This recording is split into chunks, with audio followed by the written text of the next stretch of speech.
یہ بتائیے کہ دوسری ٹیم میدان میں اتر چکی ہے اور 19 جنوری کو انہوں نے اب الیکشن کمیشن کے سامنے احتجاج کرنا ہے. 18 تاریخ کو مولانا فضل الرحمان صاحب نے اجلاس بھی بلا لیا ہے پی ڈی ایم کا. تو آپ تیار ہیں؟ آپ کی ٹیم تیار ہے مقابلے کے لیے؟ بہت بہت شکریہ جناب اسامہ غازی صاحب، ہمارے کھرل بھائی، جناب ڈوگر بھائی، سب کا بہت بہت شکریہ آپ کا. اور جو الفاظ آپ نے میرے لیے ادا کیے، میں اس کا مستحق نہیں. مجھ میں جو کچھ ہے وہ سب اس کا ہے، میرا کچھ بھی نہیں ہے. آپ نے جو کچھ بھی ارشاد فرمایا، دیکھیں اس میں جو سوال آپ نے کیا اس میں بڑی بنیادی بات ایک ہے، اور بنیادی بات یہ کہ اگر الیکشن کمیشن کے سامنے یہ دھرنا دینے جا رہے ہیں، جو کہ میں اگر کا لفظ استعمال اس لیے کر رہا ہوں کہ یہ پی ڈی ایم والے اور اپوزیشن والے آخری وقت میں بہت ساری چیزیں تبدیل کر دیتے ہیں.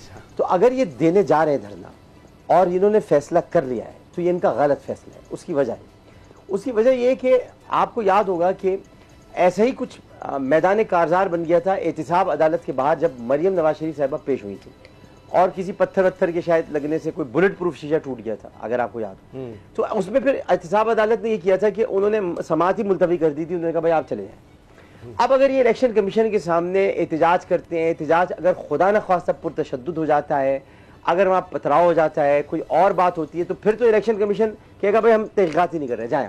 تو یہ اپوزیشن کے لیے نقصان دہ ہے. اپوزیشن کو چاہیے کہ دیکھیے ہر چیز سامنے آ چکی ہے.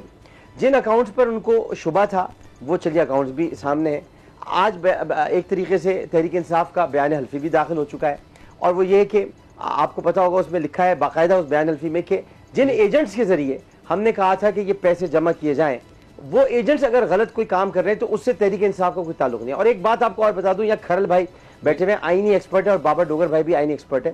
آپ اچھی طرح جانتے ہیں کہ یہ الیکشن کمیشن کی جو ترامیم ہوئی ہیں 2017 میں ہوئی ہیں. یعنی 2017 کے سے پہلے تک یہ ہوتا تھا کہ جو بھی فارن فنڈنگ ہوتی تھی کسی بھی سیاسی جماعت کی، اس کو بحق کے سرکار ضبط کیا جا سکتا تھا اگر ڈکلیئر نہ کیا گیا ہو. تو اس میں الیکشن کمیشن کچھ نہیں کرتا تھا، بحق کے سرکار وہ ضبط ہو جاتی تھی اگر ڈکلیئر نہ کی گئی ہو، وہ ایسٹ سیز ہو جاتے تھے.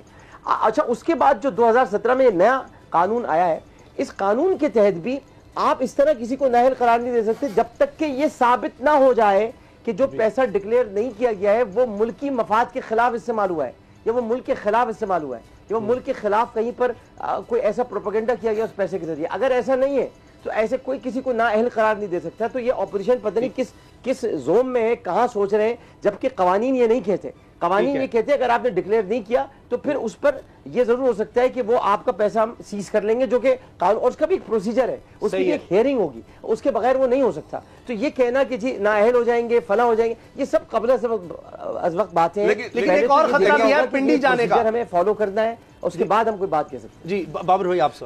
لیکن امیر بھائی اس میں ایک اور چیز بھی ہے. آپ نے کہا کہ ملک کے خلاف کوئی پروپیگنڈا نہیں ہو رہا، ملک کی سلامتی کے خلاف کوئی بات نہیں ہو رہی، لیکن وہ لوگ جو ملک کی سلامتی کے اداروں کے خلاف پروپیگنڈا کر رہے ہیں، ان کو ٹارگٹ بنا رہے ہیں، ان پہ تنقید کر رہے ہیں، یہ دنیا میں کہیں نہیں ہوتا. اور یہ پورے پاکستان میں جلسے بھی کریں، اس کی فنڈنگ کہاں سے آ رہی ہے اور کون اس کو فنڈ کر رہا ہے، کون ایک سازش کے تحت ہمارے سلامتی کے اداروں کو ٹارگٹ کروا رہا ہے. بہت اہم سوال بابر بھائی، اور یہ بالکل حق بجانب آپ بات کریں کہ یہ پیسہ کہاں سے آ رہا ہے. پھر اس کی بھی تو تحقیقات ہوئی. دیکھیے صرف ملک کی قومی سلامتی اداروں کے خلاف نہیں، بلکہ عدالت عظمیٰ کے خلاف، عدالت کے معزز جج صاحبان کے خلاف، ان میں سے ایک جج کا نام لے کر ان کے خلاف. اور اگر آپ یہ تانے بانے بنیں اور بہت ہی اطمینان کے ساتھ اس پورے منظرنامے کا اگر جائزہ لیں تو آپ کو جمعیت علماء ہند نظر آتی ہے کہیں پر.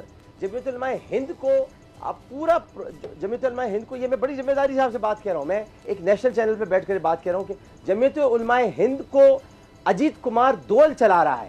اس لیے کہ جمعیت علماء ہند کا جو بیانیہ ہے وہ بیانیہ یہ ہے کہ ہم پاکستان کیا نے تو اتنی بڑی بات انہوں نے کی، معذرت میں وہ جملہ نہیں دہرانا چاہتا. اسامہ بھی یہاں بیٹھے ہیں، ان کے والد ایک بہت قابل آدمی ہیں اور بہت ہی مذہبی انسان ہے، یہ بھی اور وہ بھی. انہوں نے خاص طور پر قرآن پاک کے حوالے سے یا رسول کریم صلی اللہ علیہ وسلم کی کلمہ طیبہ جو ہم پڑھتے ہیں لا الہ الا اللہ محمد رسول اللہ، اس پر انہوں نے اپنی یہ کہا تھا ہم نے تو اس کو چھوڑ دیا ہندوستان کے لیے. تو جو جمعیت علماء ہند یہ کہہ سکتی ہے، اس جمعیت علماء ہند کے تانے بانے جمعیت علماء اسلام پاکستان سے بنتے ہیں، یہ دونوں ایک دوسرے سے بیعت ہیں. تو اگر اجیت کمار دول وہاں چلا رہا ہے تو سیدھا آپ کو پتا ہے پیسہ کہاں سے آ رہا ہے، رو سے ہی آ رہا ہوگا. ادھر سے پیسہ آ رہا ہوگا. اور پھر آپ دیکھیے کہ ذرا سا مولانا صاحب اگر باہر بھی آ جاتے ہیں اور لوگ بھی نکال لیتے ہیں تو جتنی کوریج انڈیا میں ملتی ہے ان کو کہیں کوریج نہیں ملتی. انڈیا کے سارے چینلز مولانا فضل الرحمان کو کور کر رہے ہوتے ہیں, اس وقت ہر چینل پر ان کو کوریج دی جا رہی ہوتی ہے کہ یہ دیکھیے یہ ہو رہا ہے پاکستان کے اندر, یہ علماء کے ساتھ ہو رہا ہے, اس لیے پاکستان بنایا گیا تھا, یہ اسلام کے نام پر بنا تھا, یہ اسلام کی بات ہو رہی ہے, یہ آپ لوگ گئے تھے وہاں پر, دیکھیے کیا ہو رہا ہے مذہبی لوگوں کے ساتھ. یہ پروپیگنڈا ڈیولپ کیا جاتا ہے جس کے پیچھے اجیت کمار دوول کا دماغ ہے, اور یہ فورن فنڈنگ وہی ہے جو آپ ابھی جس کا سوال کر رہے تھے. اچھا یہ بتائیے گا کہ یہ پھر مندر گرانے کا بھی واقعہ ہوتا ہے, اس میں بھی فضل الرحمان صاحب کی پارٹی کے لوگ ہوتے ہیں, اس پر بھی ہم بات کریں. لیکن ایک سوال یہ میں پوچھنا چاہ رہا تھا کہ انہوں نے راولپنڈی جانے کا بھی ایک کہا ہوا ہے اور اس پر یلغار کرنے کا, تو D G I S P R نے کہا تھا جی آئیں گے تو ہمارے لوگ ہم چائے پانی پیش کریں گے. اب شیخ رشید صاحب نے حلوے کا کہہ دیا ہے, تو یہ معاملہ کدھر جا کے رکے گا آپ کو لگتا ہے؟ پنڈی جائیں گے اور حلوہ ہوگا یا چائے پانی؟ دیکھیں مندر جلانے کے واقعے میں تو یہ ایک دیکھیں آپ کو میں ایک بات سمجھانا چاہتا ہوں کہ جب کبھی کوئی بڑا منظرنامہ ہوتا ہے تو اس میں کوئی ایسا ایک چھوٹا واقعہ ضرور کیا جاتا ہے جس میں شک کا فائدہ دیا جائے, بینیفٹ آف ڈاؤٹ دیا جائے, اور کہا جائے نہیں یہ تو ایسے نہیں ہے, یہ تو ہمارے ساتھ انڈیا کے ساتھ ہی ہے اور ان کا مندروں میں اور تمام چیزوں پر بڑا ان کا نظریہ کاربند ہے. تو اس کو اس لیے میں یہ نہیں کہتا, یہ ایک طریقے سے گیم کھیلا گیا تھا کہ اس میں یہ لوگ بھی انوالو ہو جائیں اور لگے یہ کہ یہ تو بھارت کے خلاف ہے. بھائی تو مندروں, بھائی مندر کے خلاف ہونا کوئی بھارت کے خلاف ہونا تھوڑی ہے.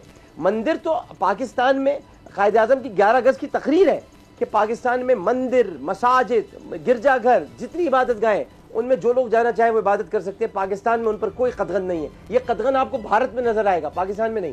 تو یہ تو ایک سازش کے تحت کیا گیا تھا. رہی بات چائے پلانے کی, جی ایچ کیو جانے کی, سر یہ راجہ بازار تک پہنچ جائے بہت بڑی بات ہے. جی ایچ کیو تک کہاں پہنچیں گے؟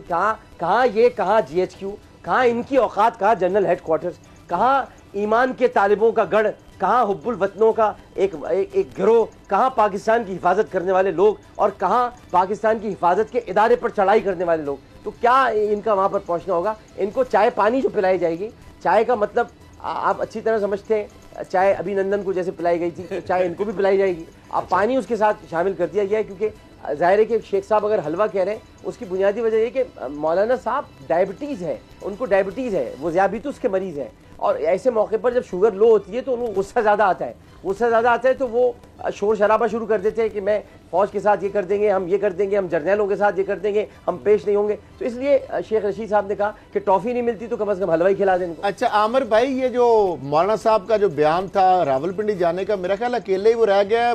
پیپلز پارٹی اور نون لیگ نے تو اس سے میرا خیال لا تلقی کا اظہار آلموسٹ کر ہی دیا ہے. تو کیا وہ اکیلے جانے کی رکھتے ہیں استطاعت, یا وہ صرف گدڑ بمکیوں کی تک زبانی جمع خرچی یہ معاملہ رہے؟ دیکھیے کل میں بات یہ کہ اس میں پیپلز پارٹی نے تو جانا ہی نہیں تھا. اس کی وجہ یہ کہ پیپلز پارٹی کے جو بلاول صاحب ہیں, اب وہ چونکہ ظاہر ہے کہ وصیت کے تحت بھٹو بنے, اور وصیت بھی ابو نے بڑی مشکل سے ڈھونڈی ہے, کہاں سے ڈھونڈ ڈھانڈ کے لائے تھے, تو وہ بڑی اسٹیبلشمنٹ کے ساتھ چلتے ہیں. پیپلز پارٹی ایک جمہوری جماعت ہے, وہ کسی صورت میں یہ نہیں چاہے گی کہ ایسا تصادم ہو کہ جو تاریخ میں ایک بدترین تصادم قرار دیا جائے. رہ گئی بات مولانا فضل الرحمان کی, دیکھیے مولانا کے ساتھ جو کمیٹڈ لوگ ہیں, میں نے کئی پرسوں بھی ایک چینل پہ کہا تھا کہ مولانا کے ساتھ جو کمیٹڈ لوگ ہیں وہ مدارس کے طلبہ ہیں, اور مدارس کے طلبہ بیعت لیے ہوئے ہوتے ہیں. اگر آپ نے ان کو علیحدہ کرنا ہے تو اس کے لیے مذہبی بنیادوں پر علیحدہ کیا جاتا ہے. یہ ٹاسک دیا گیا شیخ رشید صاحب کو, اس لیے میں اس پہ زیادہ نہیں کہہ سکتا. اگر مجھے دیا جاتا ہے ٹاسک تو میں مذہبی بنیادوں پر یہ بات کرتا کہ سیاست اور مذہب کو, یعنی اس وقت مولانا جو نکلے ہوئے وہ مذہب کے لیے نہیں نکلے ہوئے, وہ مذہبی پاسداری کے لیے نہیں نکلے ہوئے, وہ خدا نخواستہ یہ کہ کہنا بھی نہیں چاہیے کہ مذہب کی کوئی بڑی حفاظت کر رہے ہوں, وہ سیاست کے لیے نکلے ہوئے. اسٹوڈنٹس کو اس پر ایگری کرنا تھا اور ان کے لیے ان کو مذہبی دلائل پیش کرنے تھے, اور مذہبی دلائل ظاہر ہے کہ شیخ صاحب مذہبی دلائل پیش نہیں کر سکتے. اب یہ ٹاسک دینا ظاہر ہے کہ وزیر اعظم کا کام ہے, وہ جس کو چاہیں سونپے. سبسکرائب کریں اور بیل دبائیں تاکہ کوئی خبر رہ نہ جائے.